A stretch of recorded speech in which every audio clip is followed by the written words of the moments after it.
Olá, meu povo querido, aqui é Isabel, a mãe humorada, e eu queria te fazer uma pergunta hoje. Se eu te pedir para me falar a respeito de uma pessoa, imagine uma pessoa protetora, uma pessoa que faz todos os sacrifícios por você, uma pessoa que trabalha arduamente para te proporcionar o mínimo de dignidade na vida, aquela pessoa que às vezes chora em silêncio porque gostaria de te dar muito mais do que te dá. Se eu te pedisse para descrever essa pessoa, você diria quem é essa pessoa na sua vida? Pois é, eu tenho quase certeza que assim como eu, você diria: ah, essa é minha mãe. Na verdade, esse é o seu pai. Eu fiz essa mesma pergunta para meu marido, Léo, e ele falou: pô, seria um pai? É, esse seria um pai. Mas o inferno não quer que você tenha o seu pai como essa referência. E eu vou te explicar como que ele vem trabalhando através de décadas para simplesmente limar a figura paterna da nossa vida.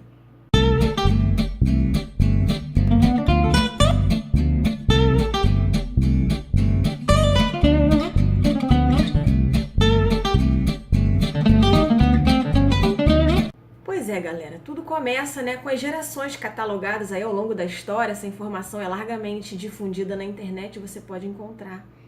Começa lá atrás, por exemplo, com a geração Baby Boomers, que é a geração do pós-guerra, Baby Boomers foi a explosão de bebês que foi nomeada nos Estados Unidos, com aqueles pais que voltam da guerra, aqueles pais de família, e tem filho a rodo, porque a guerra acabou e agora eles começam a retomar a vida normal. Só que eu já penso pelo lado contrário, aqueles pais que não voltaram da guerra e aquelas mães guerreiras que tiveram que ir à luta, cuidando de casa e cuidando dos filhos e cuidando ainda de trabalhar para botar comida dentro de casa porque estão viúvas. E aí começa sutilmente o trabalho do inferno para eliminar a figura paterna. Porque essas mães são guerreiras, são autossuficientes, muitas delas não casaram novamente, então não têm padrastos, seguiram sozinhas criando seus filhos, e para os seus filhos que hoje têm seus 50, 60 anos, são mulheres heroínas que dispensariam qualquer figura paterna do seu lado, elas dariam conta do recado. Por sua vez, esses filhos do pós-guerra, que seriam a geração X, se tornam pais bonachões demais, Porque essa geração que vem logo em seguida da guerra, eles são totalmente paz e amor, nos anos 70, aquela geração meio hippie mesmo, totalmente avessos a qualquer conflito, e se tornam pais de família da mesma natureza, aqueles pais de família bonachões, apagados, ausentes, cujas mulheres têm domínio sobre a casa, e aqueles pais que são meramente provedores, aqueles pais que saem para trabalhar, proporcionam tudo do bom e do melhor para suas famílias, mas na hora de resolver o babado mesmo, quem resolve é a mãe. Sabe aquele pai, pega uma cerveja ali pra mim e vê isso lá com a tua mãe? Tua mãe resolve? Tô cansado, tua mãe resolve? Essa foi a geração que traz esses pais bobões, bananas, os caras de bananas, pejorativamente falando. E aí, nessa época já começa a ser introduzido o divórcio na nossa sociedade. E aí é que o negócio começa a descer ladeira abaixo de vez, galera. Pois é, meu amigo. E aí, com o advento do divórcio, surge aquela máxima que ninguém é obrigado a ser infeliz do lado de ninguém. Onde as pessoas começam a mudar de parceiros, as mulheres já não ficam sozinhas. Elas trocam de marido. E aí a minha geração, por exemplo, ela se vê obrigada a ter padrastos, a ter a figura do pai de modo suprimido, porque eu tenho um cara dentro de casa que supre as necessidades básicas. Meu pai vira um mero visitante de 15 em 15 dias. Os conflitos da minha mãe com ele são absorvidos por mim e eu passo a detestar meu pai. E aí a gente começa a ver que quanto mais a nossa mãe troca de parceiros, de padrastos, a gente vê como que o homem é descartável, como que o homem é dispensável, como que o homem é inútil ao nosso lado, a não ser para procriar. Porque a gente trabalha, a gente tem tudo, a gente se vira, a gente cria filhos que são relativamente do bem, e aí a gente vê que os caras são inservíveis. E o pior, eles começam a assumir esse papel de inservíveis e começam a ser aqueles pais...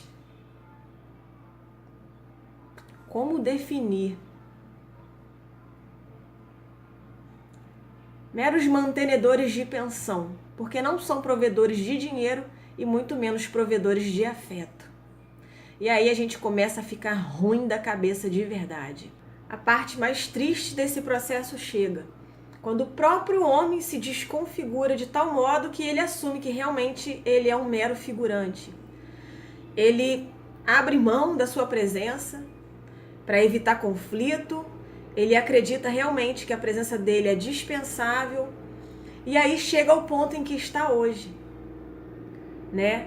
Um boom de mães solteiras, homens que não têm nenhum tipo de compromisso, nem financeiro e nem afetivo com os filhos, pessoas que têm um filho com cada pessoa, uma mistura muito grande, a total assim, deturpação do casamento. Realmente os casamentos viraram coisas descartáveis. A gente vê essa fragmentação dos relacionamentos. A psicologia explica o papel de um pai na vida de uma pessoa como uma âncora realmente, né, para questões psicoafetivas mesmo. Definem até a sexualidade, interferem até na sexualidade de uma pessoa a presença paterna ou não. Paterna. Então a gente vê a geração de hoje, né, homens realmente moleques, que tem os filhos como... É o famoso pai de selfie que eu falo, né? O pai de selfie. Só tira uma foto eventual com o filho porque não tem relacionamento, não sabe as preferências do filho. O filho não tem intimidade para se abrir com esse pai. E aí realmente a figura do pai hoje se torna uma coisa até patética. Quando a gente vê um pai cuidadoso, um pai que troca fralda, um pai que vai para a cozinha fazer um rango, tem pessoas que debocham, falam, pô, cara otário, cara trouxa, meu irmão, isso é coisa de mulher e tal. Então você vê como que os valores são invertidos, né? Antigamente o pai ia à caça para prover sua família. E hoje, se ele for preparar algo para trazer para sua família, ele é um otário. É claro que vai começar a cortar grama aqui do lado agora e voar helicóptero, né? Isso é padrão. Eu fico verdadeiramente indignada com essas coisas. Mas onde que eu quero chegar? Isabel, tá, beleza, o tratado histórico aí da paternidade. Meu irmão, eu quero chegar na tua vida espiritual. Porque como eu tenho visto pessoas com dificuldade de assimilar quem é Deus, porque rechaçam uma figura paterna. Tem uma figura paterna e assim como Deus eles fazem. É dispensável. Quando tiver com algum problema sério, eu procuro. Você fica com aquela sensação assim de... Pô, pra me ouvir, pra me consolar, pra me proteger. Sabe, no momento de crise, basta a minha mãe, eu tenho minha mãe nunca me faltou. E é isso, essa fagulhazinha, essa centelha de mágoa, de desprezo, que o inferno precisa. Para que você transmita todo esse sentimento de rechaçar a paternidade para Deus. Sutilmente você faz isso e não percebe. Você não percebe que a sua alma é ferida e você rejeita quem Deus é. Você rejeita a proteção paterna. Você rejeita que Deus é essa pessoa que te formou, que te deu vida, que te sustentou até esse momento, que te consola nas tuas fraquezas, que te sustenta, que tem planos para você sempre do bom e do melhor, né? A palavra diz que eu sei que pensamentos que tenho sobre vós, pensamentos de paz e não de mal. Eu sou um pai que não quer o mal para você de jeito nenhum. E o inferno, né, através dos seus ardis, ele rouba isso da gente, ele rouba esse protecionismo de Deus, ele rouba essa intimidade, ele rouba esse aconchego que a gente tem ou deveria supostamente ter com o nosso Pai. Você não sabe, mas você transmite isso para Deus.